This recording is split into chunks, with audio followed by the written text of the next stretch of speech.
What's up, Palmer? What's up, Patazi?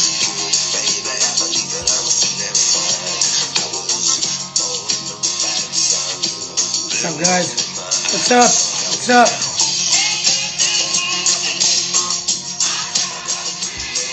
Thanks, Keith. That was a good one today. I'm tired, man. I got tired from that practice today. That was a tough one, like you said, man. My chest is hurt. I did a lot of push-ups today. What's up, Reed? What's going on, buddy? Welcome, everybody. Anthony's gonna come in about 8:05. He'll be in. So just like like we do every time, guys, we'll do just some introduction with Anthony Ashnault. We'll talk to him about his career, and we'll answer some questions, guys. I know you guys like to answer questions like during, but it's hard for me to do both, so I'll try my best. The woman first match was sworn in February. No problem, no problem, no problem, no problem. What's up, Mom? What's going on? All right. Let's bring him in now. We'll get him in right now. Let's get this on the road.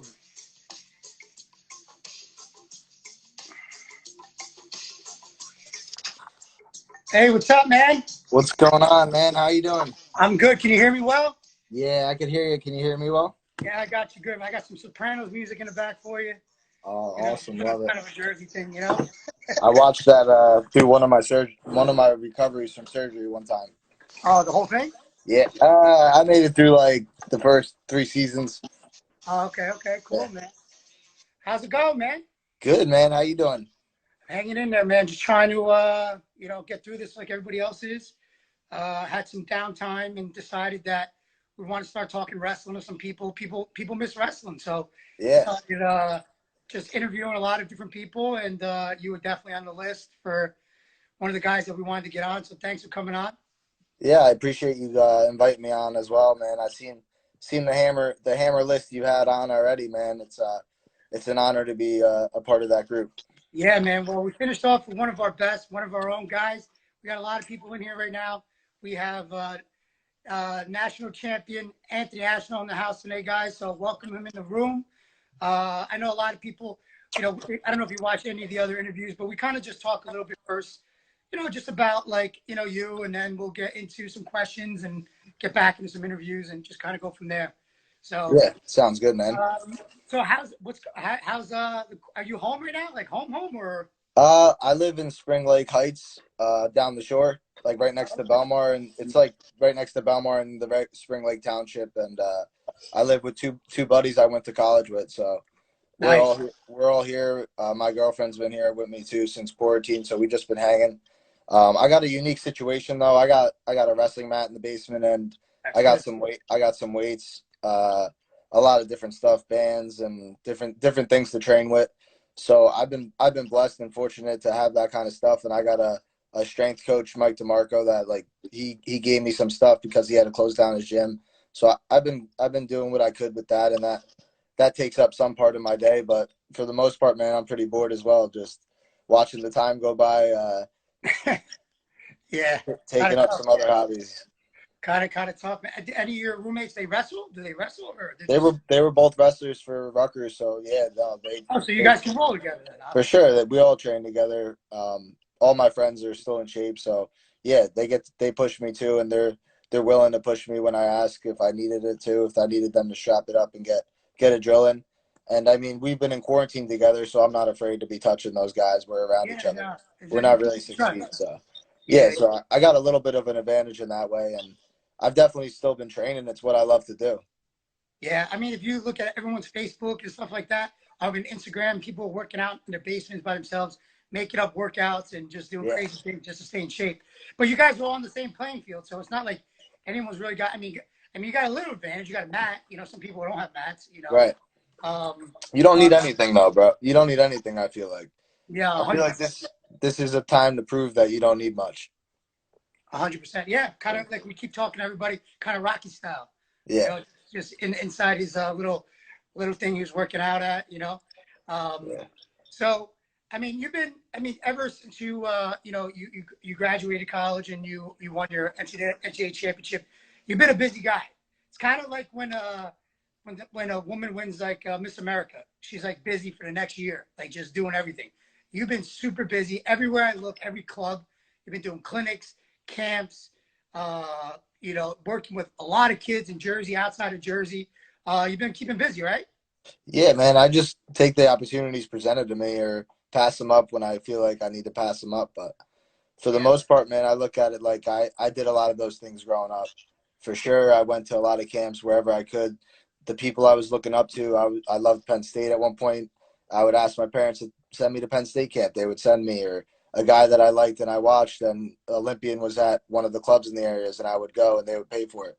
So, I mean, when these clubs ask me to come represent them for the night or come out and show out, it's like it's a big honor for me. I think about those kind of times when I was a kid and how many times it's helped me, maybe just motivated me to do a little bit extra more, think about the sport a little bit differently, or learn a lesson that I didn't know already. So that definitely is something that motivates me to do all that.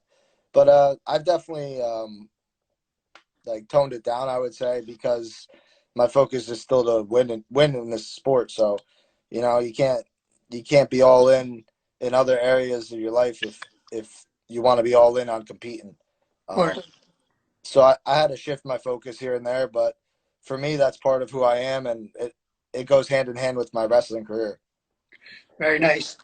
You know, and you know, you seem to be a fan favorite of all the kids. I mean, we got two national champs. We have you and Soriano, but all the kids kind of gravitate towards you, and they love talking to you. They love you being a part of their camps. They're loving your mobbing shirts, which we'll talk later about. I guess you being so humble. Oh, there you go. I got my Rucker shirt under here, so we're good. Um, but you being so humble, I think that's why the kids kind of gravitate towards you, right? I mean, the kids seem to like to be around you a lot. Yeah, I mean, I just try to create an honest relationship with them. Like, even if the kid's 7 years old, just be yourself. And if I could help them with something little, like even if it's outside of wrestling, just being a better person, listening to directions, hustling in when the coach calls in, and not talking when the coach is talking, like little things like that. I try to incorporate even that kind of stuff into my camps, and it goes a long way at that kind of level. A kid tends to respect you a lot more when you treat him like he's just another person, Yeah. in a professional way, of course. But Yeah. uh, I cherish some of the relationships I have with kids that I've been training since I got out of college, for sure. There's kids that I train super consistently, so to see their growth, and just see them grow up as a person, from like 8 to 9 to 10 years old, is big jumps that you see in these kids. So Yeah. it's really cool to see that, and it's cool to teach them a move, and sometimes they're hitting it the next match, and they say that you got to perfect it 10,000 reps, and but sometimes you teach these kids one move, and the next tournament they're hitting it. So it's like cool to Yeah. see those kind of things. Yeah. Well, I mean, all my kids at club, they're always giving me ideas. They're always like telling me they want guys to come in and do camps and clinics. Coach, you got to get Anthony Ashnault. Coach, you got to get Anthony Ashnault. And they've been asking for you, but you've been a little busy. So I was just waiting for you to slow down a little bit. We'll let you focus on your career, and then when you got some time, we'd love to have you over at the club. For Definitely, sure, man. kids definitely want to see you there. I want to go back a little bit before even high school. I want to talk real quick about like you beat wrestling at South Plainfield. I want to talk about the tradition of South Plainfield because we got younger kids in here. Why is South Plainfield rec wrestling? Why is South Plainfield high school wrestling so good? And why is the community so behind the wrestling program? I think because we grow up, like when I was growing up, we looked up to the high school wrestling team, like almost like how people would look up to going to Friday night light football games. How the whole community rallies together to go to the Friday night football game at the end of the week. That's how South Plainfield was for wrestling matches when we were growing up, man. Like the whole community rallies, like restaurants are full at 5, 6 o'clock before the match, empty for the Wow. match, back full for like after the match kind of thing. And that's just something we looked forward to. They wrestled under a light. They had cheerleaders come out to make the light come down, and then we had a special run out song for the team. So, as a 5-year-old kid getting into the sport, we had 100 kids in the room, like 80 to 100 kids in the room with us. And that made it a lot easier. All your best friends are going to wrestling practice with you. So it's Yeah. a fun thing to do. It's like going to Pop Warner football or Little League baseball. And that was a big thing. We all had brothers, cousins in the high school lineup, middle school lineup. So you're going to these matches at 5, 6 years old, getting exposed. South Plainfield was not where it was when I was in high school, but they were top 15, top 10 team in the state. They had hammers up and down the lineup, couple state champs throughout the year. So you got to be exposed to the high level wrestling from a little young kid, and that goes a long way. Yeah, I mean, it's probably hard to beat you guys at home with that type of crowd. And just like you said, there's cousins and brothers. I mean, there's been times where I'm like, all right, there's another Del Vecchio. Okay, when is it going to end? All right, there's another Howman coming out. I mean, like, Jesus, it just keeps multiplying and going. There's no more Ashnaults, right, coming up? No, one more. There's one more? No, I'm kidding. I'm kidding. Oh, you may have said something. I'm lying. No. Well, I mean. Well, my brother's having a baby next month, so. Okay, cool. So down the line. Down the line. Give us 14, 15 years. Awesome. Well, I'll definitely be seeing them in the little kid circuit. Yeah. You guys had a monster team for many years. I mean, one year you guys had what, like 5 or 6 in the finals? Was it 1 year? Yeah, 1 year we had 5 in the final, or 5 in the finals. Yeah, and High Point had I believe they had 5 champs in the finals 1 year I was in high school. Yeah, that would have been cool. We were thinking about, like, we were all talking, we were going to do that, so that would have been really cool to be able to. But we still had awesome careers, man. Did you guys go 4 out of 5 or 3 out of 5? 2. We had 2 champs. Two champs. Yeah. Nice. And I don't know, going into high school, I don't know what your expectations were. If you definitely knew that you wanted to be a 4-timer, that's obviously probably everybody's goal. Was that something that you, in 8th grade, going into your freshman year, you thought you could do? Yeah. I made a huge commitment, like probably the end of 7th grade summer into 8th grade. I started really committing to wrestling, going, like, asking to dedicate my summers to training and going to different tournaments to prepare myself for high school. And my goal was to get in there and win states as a freshman. And I was 75 pounds in 7th grade, 85 pounds in 8th grade. Wow. And I was in that class that I was in. So, I mean, staying back I was a smart kid. It was really never an option for me. It wasn't even talked about. And I just did my best. I would get up before school. I would lift with my uncle, who had a key to the PAL building, which was just like the police building, because he was a cop in town. And he would take me at like 6 a.m. to lift, and I would get my lifts in. Then I had played baseball still at the time, or wrestling. So after school, I'd wrestle or go to baseball practice. And I did that for like the end of 7th grade into the summer, all the way through 8th grade. And in 8th grade and freshman year, I was about like 100 pounds going into it, but that was the biggest obstacle in my head. Like, I just had to be big enough to wrestle and compete at 103 pounds at the time. I knew I was wrestling my whole life at a very high level, going to high level tournaments. So I knew I was prepared wrestling wise. It was just being strong enough to compete. And I never really got above 105 pounds, but I was lifting and doing everything I possibly could to make sure I was strong enough for these kind of guys, and I was prepared. So that was a big moment for me. And how old were you when you started wrestling? I was 4 when I started wrestling. So, guys, anybody who's on, any of my kids that are on, he just said that he made his commitment in 7th and 8th grade year. And we talk a lot about that 7th and 8th grade year being the year that you make that real big commitment to wrestling and off-season training and stuff like that. And, and that's exactly what Anthony did. And I try to preach that to all the kids, I mean, they're worrying about how they're doing in 2nd, 3rd grade. I mean, it's a state title that young, but I mean, nothing really matters, until you get to high school, obviously. Yeah, like, I mean, don't get me wrong. I was pretty good as a kid. I won states like a lot of times as a kid. Yeah. And I went to Tulsa and I won and Ohio tournament champions. Yeah. But like, that commitment I'm talking about is more like, instead of practicing once in a while in the off season, it was committed like 2 days, 3 days a week, and starting to get on a schedule out of season. As a kid, like, it was just natural, man. Even though if we're practicing once a week, once every other week, I still wanted to wrestle at tournaments because it was my passion. Gotcha. Yeah, that commitment is important to make it to the next level. And how old were you when Mike Gray won his 4th state title?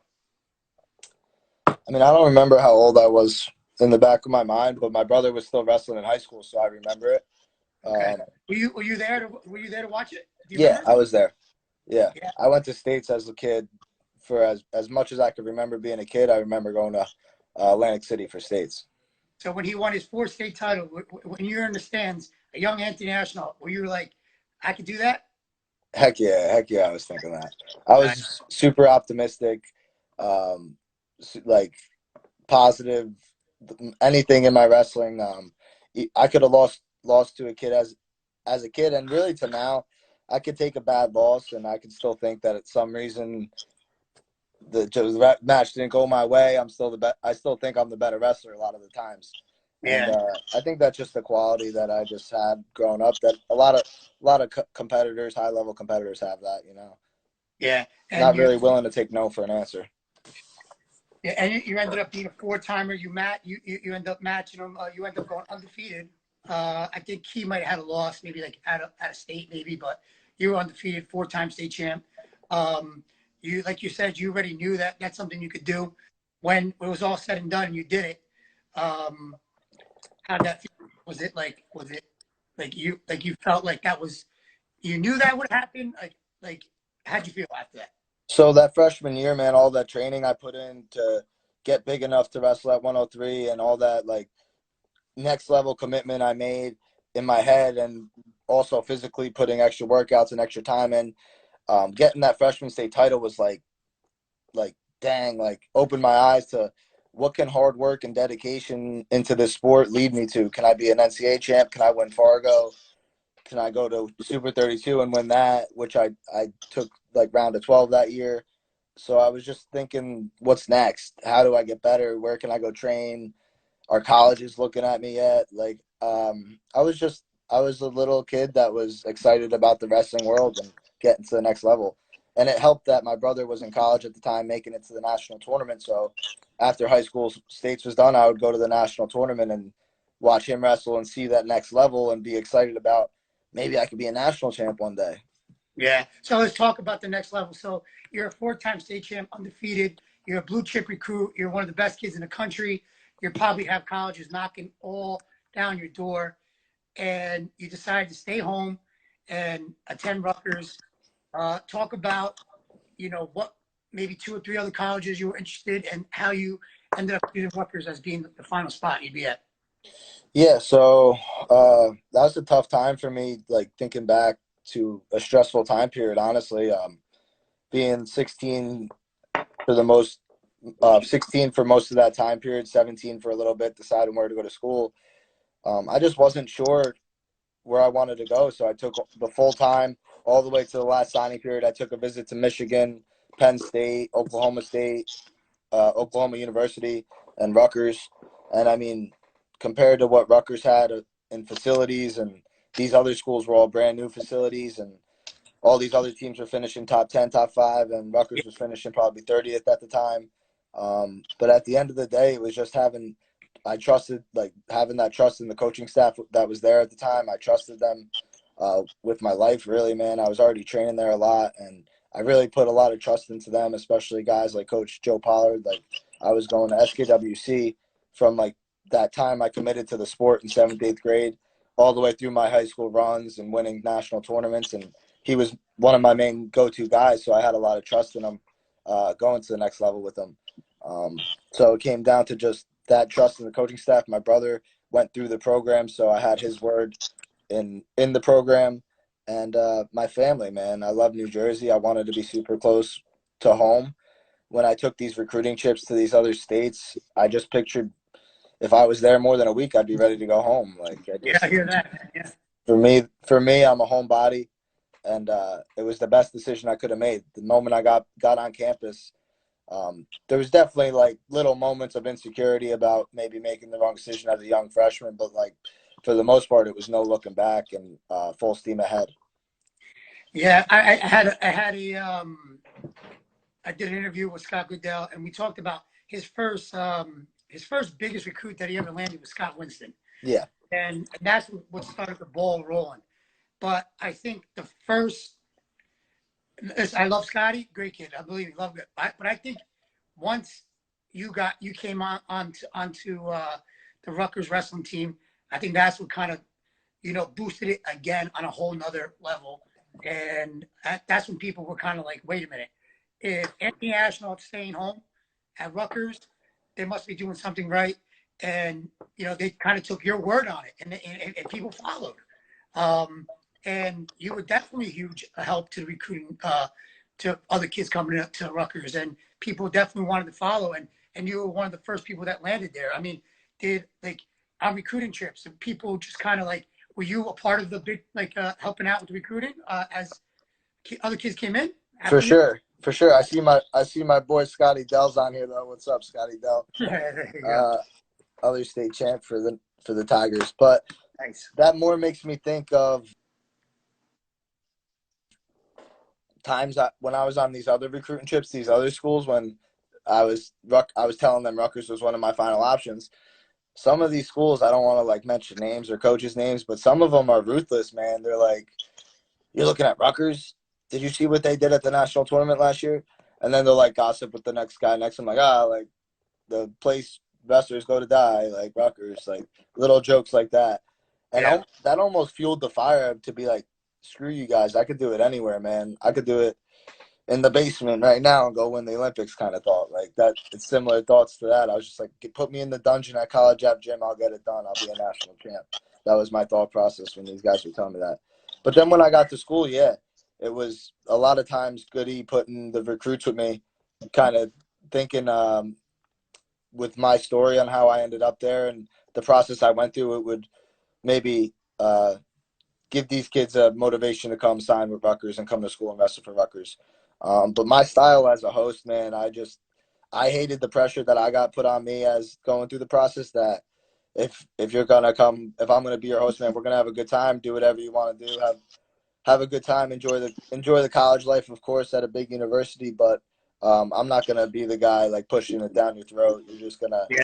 You're gonna get the experience of being at the Rutgers University with the wrestling team, what we're all about, and go on your way and make an educated decision. That's really my philosophy, man. If you show them everything you got and you believe in what you got as a program, as a culture, it's like a sales package. If you believe it, they should buy it, and if they don't, maybe they're not the right fit.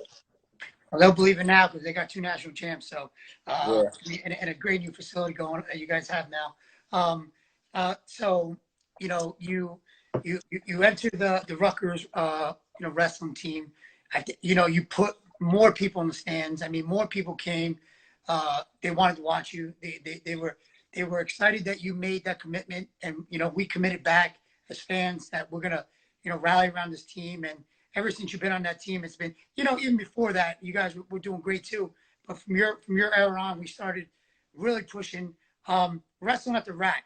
Okay, you guys every year it's always like top four in the country with the amount of people that are in the stands, the fan base. Talk about the fan base of Rutgers and talk about stepping foot on that mat every night when you go on. It's almost like a state final or a national final every time you step for out there. sure, for sure. I mean, early in my college career, it wasn't.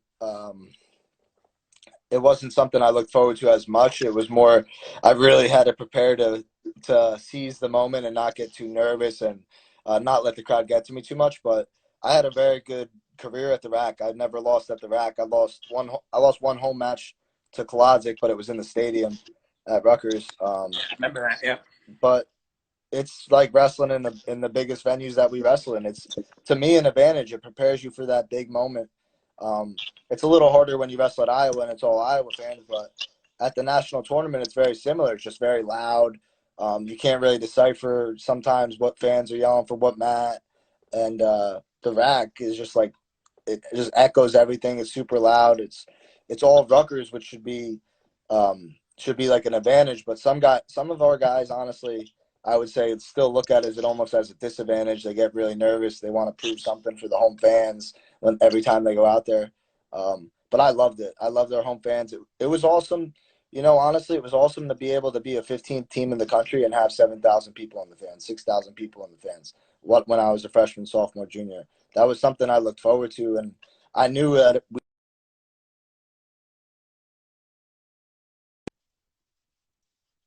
Yeah, but listen, you got to admit, man, there was a lot of pressure on your back to kind of, you had, you were wearing Rutgers on your back and everyone was following. There had to be a lot of pressure to kind of achieve all your goals and wrestle at the rack and wrestle for Rutgers, right? For sure, but there's a lot of other people that set the platform for me to get there, man. A lot of pressure for sure to get it done. Picking Rutgers, like in my head, I was picking Rutgers over these very high programs. So to prove that it was worth it and to prove that I could get it done there was definitely weighed heavy on my mind. But I worked. My work ethic matched that thought. I was putting the work in, so I believed in it. Every time I stepped on the line, I believed I was going to win. Whether I took eighth in the country or I was a national champ as a senior, I thought I was going to win it every year. And Rutgers prepared me to do that. So they gave me the opportunities, man. I only got it done once, but I really think they gave me every opportunity that I could have been a four-timer there if I did maybe some things differently here and there. Yeah, well, I mean, your career was great there. I mean, you redshirted your freshman year, and your redshirt freshman year, you took eighth in the country. You went 29-8. Is that somewhere, finishing eighth? Is that somewhere where you thought you would All American already in your second year there, or you thought you could have done better than that? I mean, I would think that you thought you'd be a national champ every year, but being an All American, how'd that feel? It felt awesome, man. It was like I watched my brother finish round of 12 as a senior in college and lose to two really good guys at his time, Mangrum from Oregon State and Boris Novachkov, they took like third and fifth at that weight that year. And he was in 1 point matches, both of the matches. So like as a little kid, when you watch your older brother have a close match like that for when there's a lot on the line, it felt like I lost that match, and I wore it heavily on my heart, honestly. And it was something that was in my mind that freshman year. I lost to Mitchell Port in the quarterfinals, and he was very good. He was the runner up that year. So I mean, I was upset about losing him, but after the match, I kind of felt like he was the better wrestler at the time. So Yeah, didn't really hang my head, and I found myself in the round of 12, and that's what I was thinking. I was like, yeah, I gotta finish this job for my family, man. Like get this done, punch through, be an All American, and I did. I beat Randy Cruz. That was an awesome feeling. I was yeah. so excited. But then I got injured, and I had an injury default.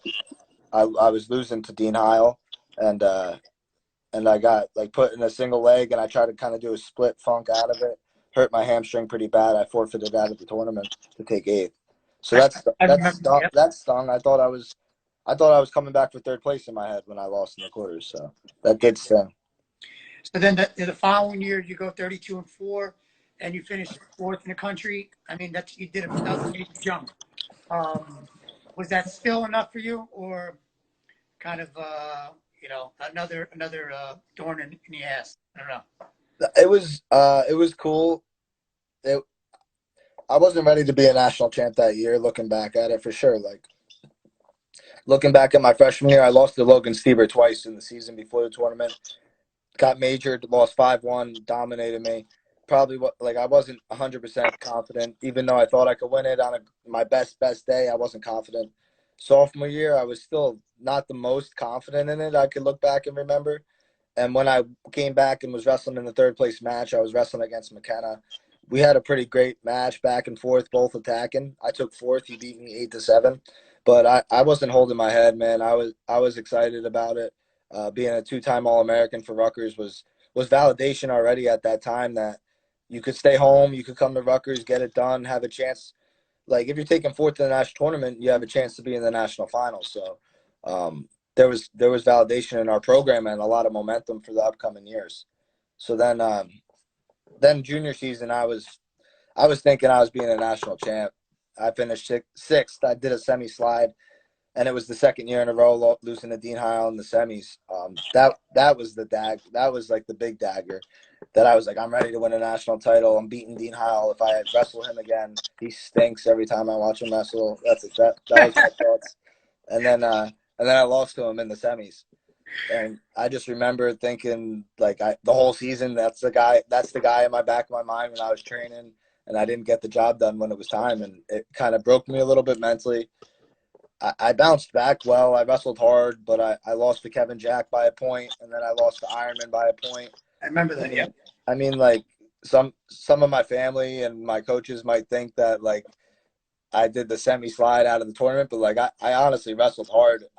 Maybe I wasn't in the best headspace, but I went out there and I wrestled hard. I just ended up taking sixth place, and I was definitely bummed and bummed about it, and it fueled me for where I'm at now mentally with my wrestling still.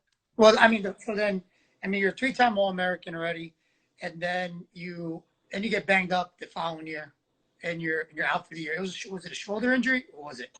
Yeah, I tore my labrum in my shoulder. Yeah, labor in the shoulder. So you're out for the year. Then you had a hardship, and I know that you were applying to get your year back, and you end up getting your year back in 2019. Before that, during that year when it happened, when Nick Soriano came onto the team, what now you knew that you were going to have two hammers on that team now that were going to contend for a national title. How was it being in the room with Nick, and how did he push you? It was awesome.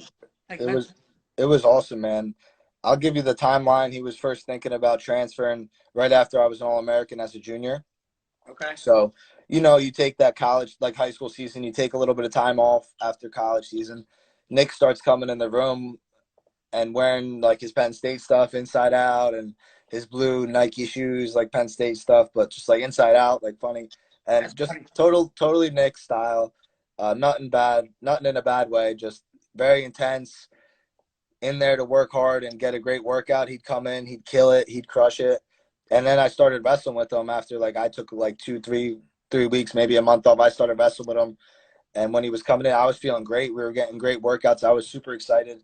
I remember wanting to take more time off, but thinking like we need to get Soriano to want to come to school here. So I was like, let's strap it up. Let's show him that we got the partners, and that we would bang, and we always had great workouts together. So then I was feeling great. I wanted to go to universities because I was wrestling with Soriano on a daily basis, and then that's where I ended up actually getting hurt at that tournament. Okay.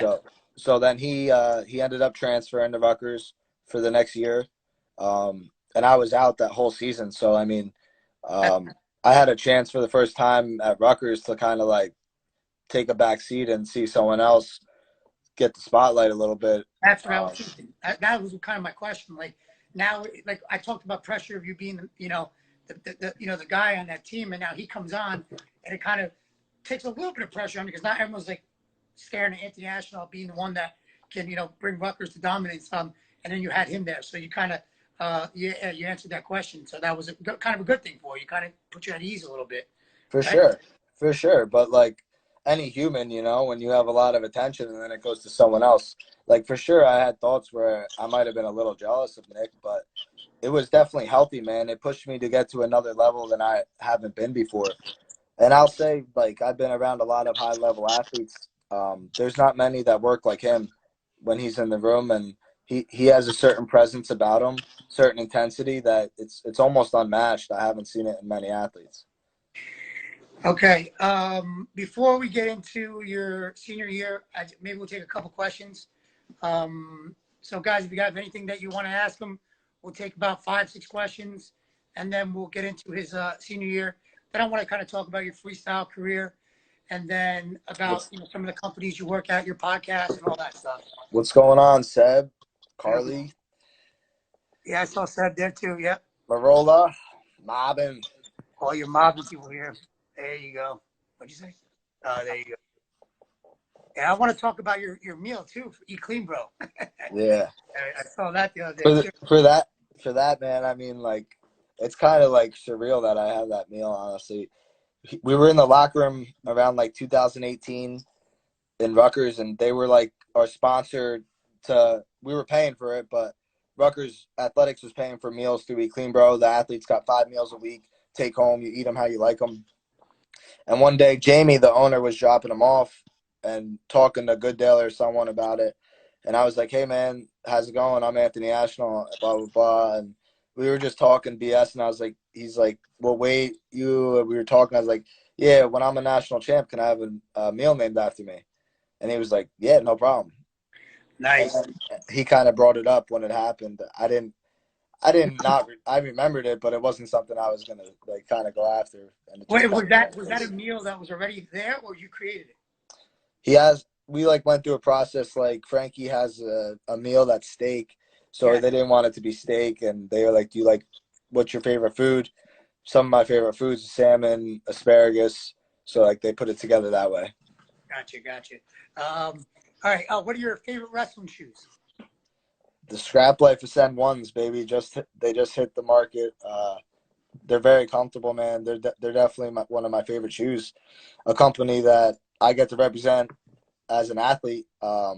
That's like a dream as a kid, man. Growing up, like you never think that you could be a professional athlete as a wrestler, and I'm not a professional athlete, but it's almost at that level where like Of course, it is very much so so. like it's super cool to have that kind of platform and have those kind of things, man. Uh, it could be it's a great shoe, but I'm saying it could be the crappiest shoe in the world. It's going to be my favorite shoe, you know? Is it your shoe or is it It's just not my shoe. uh, It's called the Ascend one, but, I think I've seen them. Yeah, you no, should get one that named after you, man. yeah, you know, you want to just follow the guidelines, the unwritten guidelines to get in the shoe to be able to do that kind of stuff. But, we went through a huge process, man. They would send prototypes. You tell them what's wrong, kind of thing, send them back. And, man, we probably went through like 12 editions, maybe more, getting this thing right. Nice. Does everyone train for someone to beat every year? Who are you training for to beat your senior year? Mikey Mock. Uh, Uh, I wasn't training for anyone my senior year, so maybe that was a big difference, man. I just knew I was the best, and if I was competing my best, then no one was touching me. I know this guy, Sibler. I know you asked this question a bunch of times. I asked it to Goodell as well. I mean, I don't know if you want to throw any input on it, on your thoughts on Soriano come back. And I know you guys got Sammy Alvarez there now. I mean, you want to shed any light on that, or if not, it's. I mean, Coach Yeah, Goodell really didn't know anything. He didn't.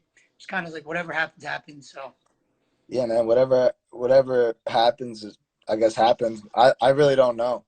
yeah, Um, I saw him at Big Tens, uh, right before I left for the Pan Am Championships, and that was the first time I seen him in a couple months, and we just kind of caught up about his training and where he was traveling to, telling me some cool stories about what he's been up to. Uh, but that's really it, man. I didn't ask him. I didn't like.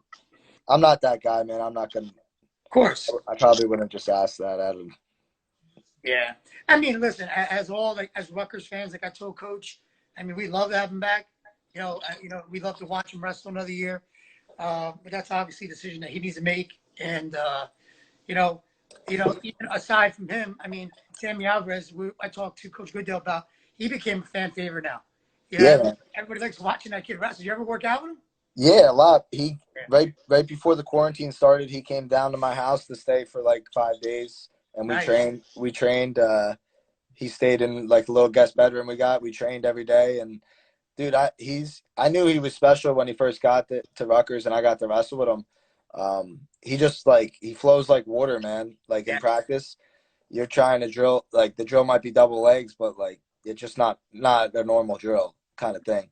Yeah. And it's almost like you could be a brawler, but wrestling with him, like he just finds ways to slow it down to wrestle into that kind of scrambly style, and he's just super creative, man. It's fun to wrestle him in practice. Yeah. Sammy's definitely stud. Yeah, he could definitely win a title one day, one point of his career. I think so for sure. For sure. I'm really excited to watch him wrestle next year. So we'll get into your senior year. I mean, you seem like you're running on all cylinders. You're ready to go. You win another Big Ten title. You're now a three-time Big Ten champion, and you go into the nationals. Were you feeling healthy? Were you at 100%? Yeah. Yeah. Yeah. Okay. You're all good. You had a tough practice. I mean, you wrestled some great matches. I followed all your matches. So before your NCAA final match, were you able to watch Nick Soriano's match, or were you?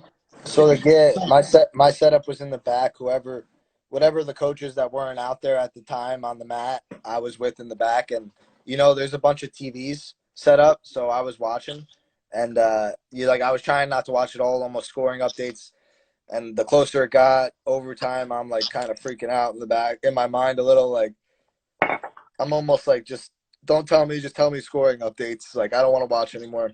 Yeah. Trying to pace in the back, get my mind just in the spot that I like to go wrestle and compete the best at. But for sure, I'm following the scoring updates. And as a coach, like the other coaches that weren't on the mat, like imagine showing no emotion for your guy in the national finals. Like I could tell if he was winning or losing just based on like he's like leaning a certain way, his body language. Yeah. Like whoever was with me in the back, I forget. But it was a cool experience because the moment he won, it was like last second, just like in my mind, I was like, whew, like, all right, Rutgers got a national champ. Let's just go let it fly. Let's put some points on the board, be exciting, just like wrestle how it's any other match, man. No pressure. And that's the thoughts I was telling myself, which I think helped me a lot. All right. Well, I'm going to talk as a coach and as a fan, and nothing against Nick Soriano. I mean, I love Nick Soriano. I mean, yeah, I'd love to watch him wrestle another time this year. But you know, you committed to Rutgers right out of high school. Okay, like you said, you had 100 other colleges that you could have went to. You chose Rutgers. In my mind, I wanted to see you win a national title first, because you kind of set the bar for everybody at Rutgers. So with Nick winning before you, were you just like, you know what? Now I need to freaking win this title now. Yeah. You did a couple years before, but now you got to do it now, right? Part of me was like, yeah, like no pressure. Rutgers got a national champ, but like, let's not let them one up you. Like, let's get it. Exactly. Let's get this national title. Let's get 2 national titles and bring them home. But that's just like I grew up in South Plainfield, like we were talking about before. When you're wrestling with studs, they're like we got 5 guys in the state finals. I'm not the only one. Yeah. So I mean, coming from a program like that definitely helped me prepare for moments like that. Like I had Scott Delvecchio win the state title before me my senior year, and it's like similar moments right before that. Corey Suzanko lost with 5 seconds on the clock or short time to Geraldo. And then after me, Troy Heilman loses to Clayton. So it's like my emotions have been tested in many, many positions being from South Plainfield. And I think that kind of grew me for that kind of position. Although it was like mega scale, those moments go a long way when I was a kid in high school. Nice, man. And then so you walk out that tunnel, they say your name, you get on that platform, you got the awesome staff behind you. You got Pritzlaff, you have Goodell, Pollard, all my boys, man, Leo. I mean, all those guys, man, they were amped up already with Nick. And then you jump on that stage. Tell me the feeling about getting on that stage, and that's probably something you envisioned your entire life. Yeah, man. I always Do you just remember it? Yeah, I envisioned so many times running down the carpet, man. I just would picture myself mostly red for being from Rutgers. Figured I'd be in the red corner, but I also would like occasionally picture going down the green aisle. Imagine just like exploding up the steps, man, like one giant leap or one little half step up, then leap. And I just put that in my mind so many times at the end of practice doing stance in motion, and whether I'm jump roping by myself, like that picture of that stage at the national tournament is a picture that I like engraved in my mind. And I wanted so badly to get to that moment and be able to like have the opportunity to get it done is what I pictured. But and for the longest time I pictured like going on the stage and getting a pin. I always pictured getting a pin. Yeah. So then I freaking locked up a cradle in the third period, and You're close, that's all I was thinking about. I was like, I'm gonna get a pin. Like I pictured this moment. I'm gonna pin this kid. I'm gonna go crazy. Yeah. You were close. Yeah. Definitely close. The third period goes off. You're a national champ, 2 for 2 for Rutgers. You guys are going to finish now in the top 10. And any thoughts that you remember that ran through your mind when you won? Did you think of family? Did you think of Rutgers? Did you think of yourself? What came to mind if you remember? Just like pure joy, pure happiness for the program, for myself, for like my family. That just like everyone in my family probably had a better experience in Pittsburgh than me in the way they celebrated. And my family was all in, like, they didn't go to practice. They didn't do all the work that I put in, but man, they were there the whole time. So they saw the whole process, man. And I felt that like when I won, it was like, we won. Like it wasn't just me. it was an exciting time for Rutgers. It was an exciting time for my life, and I really soaked it in. I celebrated with family and friends, and I took the moment in for sure. Do you think you cement yourself in history of Rutgers? I know not only just because you're a national champ, but for everything you went through, man, the injuries, coming to Rutgers when all these other schools wanted you. Um, you feel like you cemented yourself in history? I'd hope so, man. But I think you did. I'd also hope that we're going to continue to be better and better and have more national champs, because that was my vision. And a little bit of what you're saying is right, man. Like, I wanted to be the first national champ. That's something that, like, I had as a goal written down. Still pops up on my computer to this day as a little goal reminder. But I mean, like, in the long term goal was to be a national champ, to set Rutgers up to be forever great, to be forever in the top 10, top 5 for teams to come. So I hope that we could continue in that trend, and I think we're doing a great job. We had a super young team, but they definitely overachieved, I'd say, and getting 5 to nationals. It was very exciting for guys like Sammy Alvarez and Jordan Pagano going into it. Yeah. So how after you guys win, you guys go back to Rutgers and what's that? You guys are treated like rock stars. You guys were on TV. You got the royal treatment. Was it all you thought it'd be? No, No. nah, nah, nah. Humbled very quickly. Yeah. Yeah, I hear you, man. Just like it's it was a lot of ups after that. So when it was all said and done and the dust cleared, man, it was like, do you just want to chase? What are we like? What are we after as me as a person? What am I after, man? Am I after, like, just these high moments, or, like, my whole life, the journeys has been better than the destination, and I kind of let that moment, the destination, I let soak in for a little bit too long, I'd say. Gotcha. And understandable. But Yeah. but it was like I bounced back and I wrestled at the trials for senior level, and I took second, but and I had a really bad injury, but like part of me, little part of me that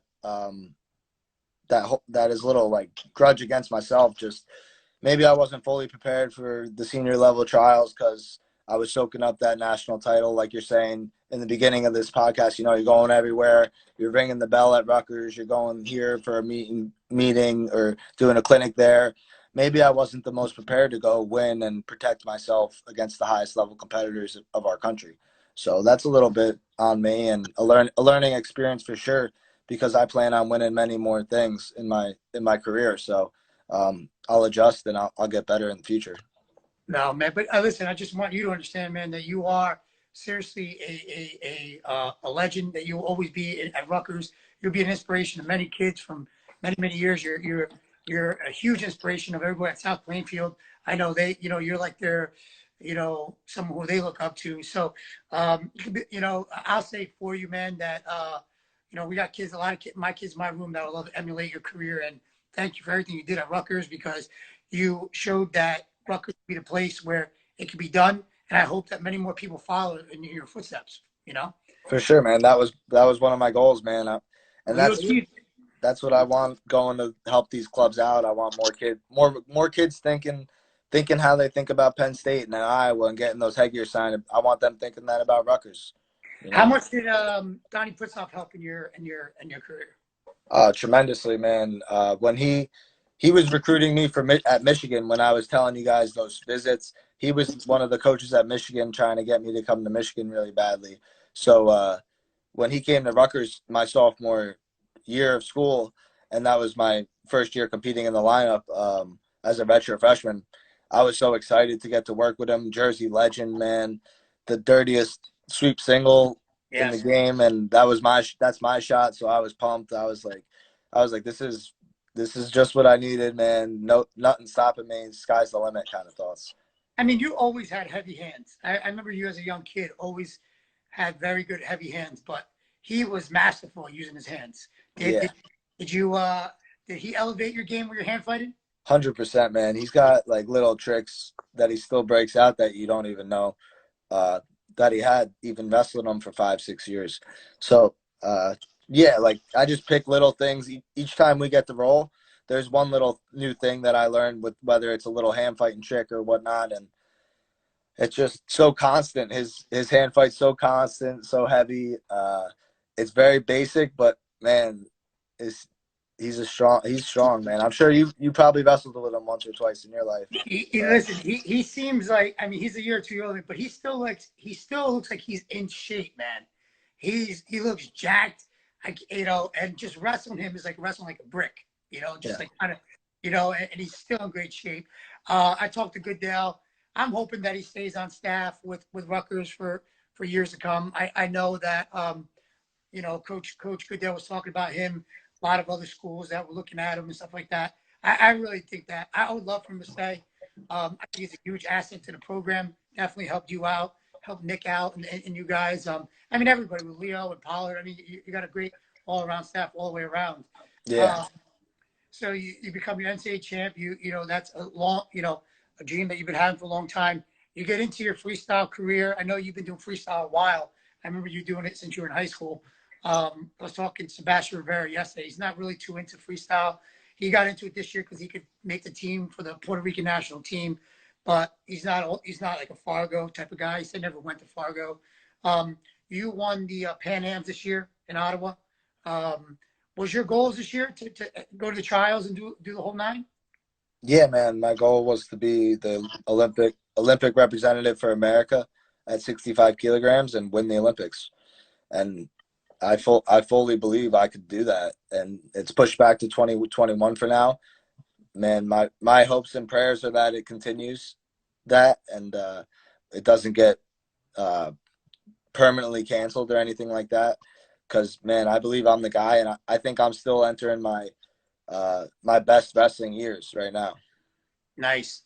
Yeah, I mean, you've been looking real good lately. Wait, someone wants to back up and ask a question. Did Ayers motivate you with his guarantee that Kozlik will beat you? That match was at Rutgers. I remember you putting your hands up, points up. I think you put up, what, 10? 9 points Yeah, up? I put up 10. 10, yeah. How'd that feel after that match? That felt awesome, and we beat them 19-18. So it's like you get the major and we win by a point. It was a pretty great feeling as a senior, man. Losing that to having him be my only loss at home in front of 16,000 fans at the football field, like that's something that ate at me about him specifically.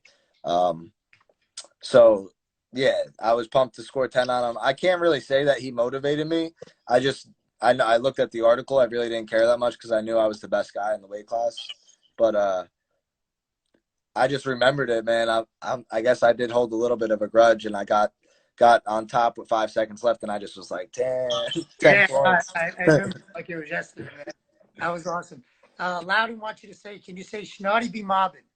Schnalty be mobbing. God, I told you, young guys love you, man. Dakota Pauls wants to know who wins in the match, Johnson or Frascola. I got Johnson. I don't even know who that is. That's a South Plainfield question. Sorry. Oh. I know who that was for a second. Oh, I never heard of that before. So we got a couple minutes. We got 7 minutes left. I mean, would you have a little bit of time after to talk about kind of what you're doing now? For sure. Okay, sure. So you want to go into it now, or we got? Yeah, we might as well go into it now, guys. We're gonna just get off and come right back on again. All right, so we could get some time. So we're not really. All right. All right, we're back, guys. Again,